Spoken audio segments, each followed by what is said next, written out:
Semangat pagi semuanya. Terima kasih telah bergabung dengan channel IBMW, Media Belajar Bareng, Finance, Research, dan Hospitality.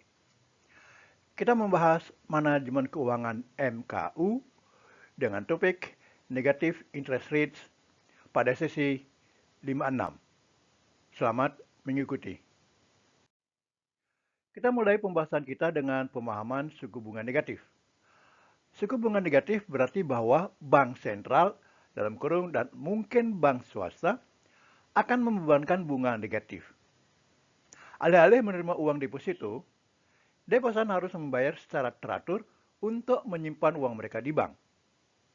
Hal ini dimaksudkan untuk memberi insentif kepada bank untuk meminjamkan uang dengan lebih bebas dan bisnis serta individu untuk berinvestasi, meminjamkan, dan membelanjakan uang daripada membayar biaya untuk menjaganya tetap aman.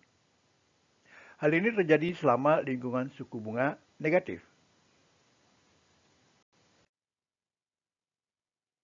Secara teoritis, menargetkan suku bunga di bawah nol akan mengurangi biaya pinjaman untuk perusahaan dan rumah tangga, mendorong permintaan pinjaman, dan memberi insentif pada investasi dan belanja konsumen.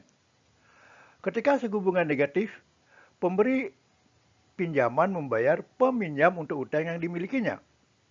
Hal ini berarti bahwa seseorang mendapat bunga karena memiliki pinjaman, seperti hipotek atau pinjaman pribadi.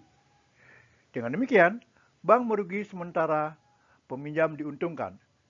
Di sisi lain, penabung merugi. Kita lanjut dengan pembahasan mengapa suku bunga negatif diterapkan. Suku bunga negatif terjadi ketika harga mulai turun ke level rendah seiring dengan meningkatnya nilai mata uang suatu negara. Pada saat-saat ini, bank sentral dapat menggunakan suku bunga negatif. Tujuan suku bunga negatif adalah untuk memerangi deflasi, mencegah orang menimbun uang mereka, dan mendorong pinjaman oleh lembaga keuangan. Lanjut dengan risiko suku bunga negatif. Suku bunga negatif akan membantu merangsang aktivitas ekonomi dan mencegah inflasi.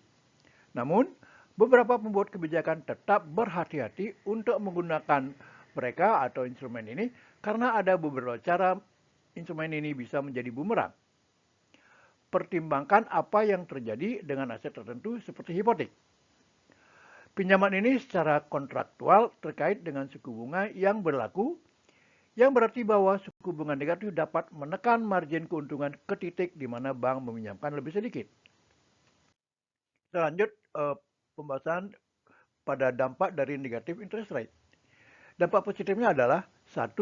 Meningkatkan pertumbuhan ekonomi. 2. Mendorong bank-bank untuk meminjamkan uang kepada pelanggan. 3. Meningkatkan inflasi. Selanjutnya kita bahas dampak negatifnya. 1. Meningkatkan biaya pinjaman bagi bank-bank. 2. Meningkatkan risiko keuangan bagi bank-bank. 3. Meningkatkan kemungkinan krisis keuangan. Kita lanjut pembahasan dengan contoh penerapan negatif interest rate. Contoh penerapan interest rate sebagai berikut. 1. Bank Sentral Eropa dalam kurung ECB. Pada tahun 2014, ECB memperkenalkan negatif interest rate sebesar minus 0,1% untuk deposito bank di Bank Sentral Eropa. Tujuannya adalah untuk mendorong bank-bank untuk meminjamkan uang kepada pelanggan dan meningkatkan pertumbuhan ekonomi. 2. Bank of Japan dalam kurung BOJ. Pada tahun 2016, BOJ memperkenalkan negatif interest rate sebesar minus 0,1% untuk deposito bank di Bank of Japan. Tujuannya adalah untuk meningkatkan inflasi dan mendorong pertumbuhan ekonomi. 3. Swedia. Pada tahun 2015, Bank Sentral Swedia dalam kurung Riksbank memperkenalkan negatif interest rate sebesar minus 0,5% untuk deposito bank. Tujuannya adalah untuk meningkatkan inflasi dan mendorong pertumbuhan ekonomi.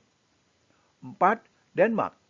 Pada tahun 2012, Bank Sentral Denmark dalam kurung Danmark National Bank memperkenalkan negatif interest rate sebesar minus 0,2% untuk deposito bank.